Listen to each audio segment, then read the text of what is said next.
was very impressed by all the people that was there for us. You say that Aussies love an underdog. Do you think that's maybe perhaps the reason why you've been embraced by them? What you said? I hear that Aussies love an underdog, and I'm wondering if you think that that's maybe like why you got such a big pop, where you felt support. No, I really haven't think about that too much. Valerie, you're fighting for the title for the first time in the UFC. Are there any extra nerves going into this fight? Actually, I'm feeling very good right now. I'm just going day by day and try to enjoy every single day and just try to stay relaxed till the fight. I know it's a very important fight for me, but I don't think that the stress is going to make me any better for the fight. So my team is like a family. They make me happy. They make me feel great. I train every day. I feel good. My weight is going down, so I have nothing to stress with. What were you doing when you got the call to fight Joanna?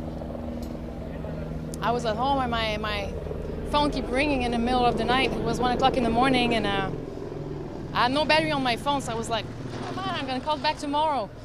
And my manager texted me to call him. So I plugged my phone on the wall and I was sitting like that on the wall. What's going on? And told me that. I was very excited and I just wanted to start training right now. Even in the middle of the night, I was ready to go for a run. I just wanted to start my camp right there.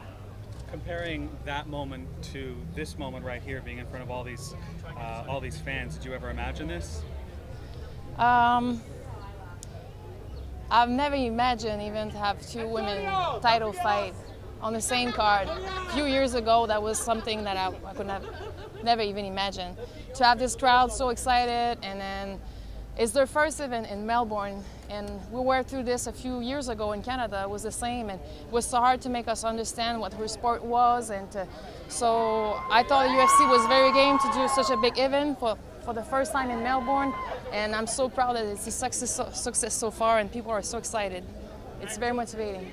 Valerie, what do you think about this opportunity for female athletes to be out front and be the headliners for this event and to have it have so much interest? What does that mean to you as an athlete? People don't know too much my story, but I've been in the sport for quite a while. And I was training in gyms that was no even locker for the girls. I was in the locker with guys walking naked and they didn't care about, they just want to make us go away. Well, we were just a waste of time. So for me, it's for my generation, looking at this is just amazing. And I'm so happy that I could have the taste. I'm 32 years old, I have a few years in front of me, but I'm just happy that I've saw it from the beginning to now. It's awesome. Was there one particular moment you remember where somebody was dismissive of you, or, where you looked at it and said, all right, you know what, I'm going to show these people, I'm going to show this guy. My whole life. Even now, I'm a big underdog. But I think I'm so used to that, and it's a big motivation for me.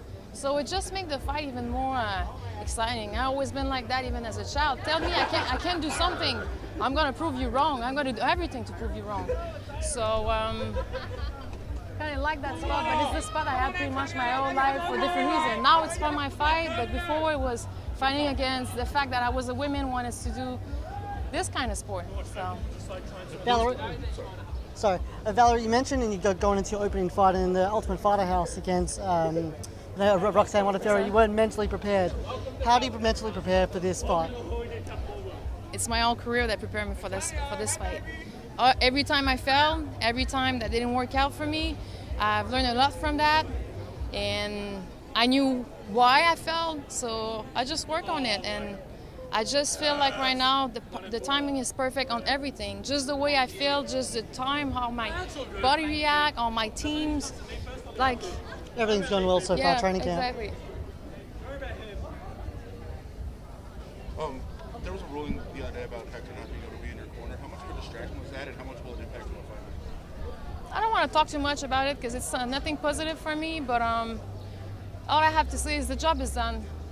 My training was at the gym, and then the only thing that hurts us is that Hector has been such a big part of my improvement in my career in the past 2-3 years that I just feel that it's disgusting for him not being able to be there.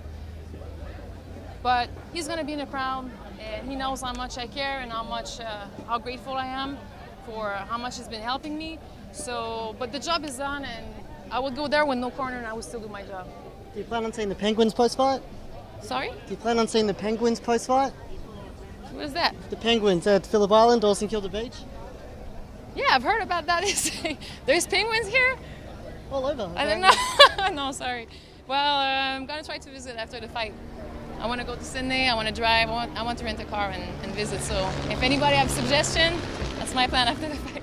Where's your daughter going to be watching the fight from home? Have you spoken to her about where she's going to be viewing it? Yeah, I was talking to her this morning. She's gonna be with my mom at my house. Probably gonna have some friends going there, but I want her to be in a peaceful environment.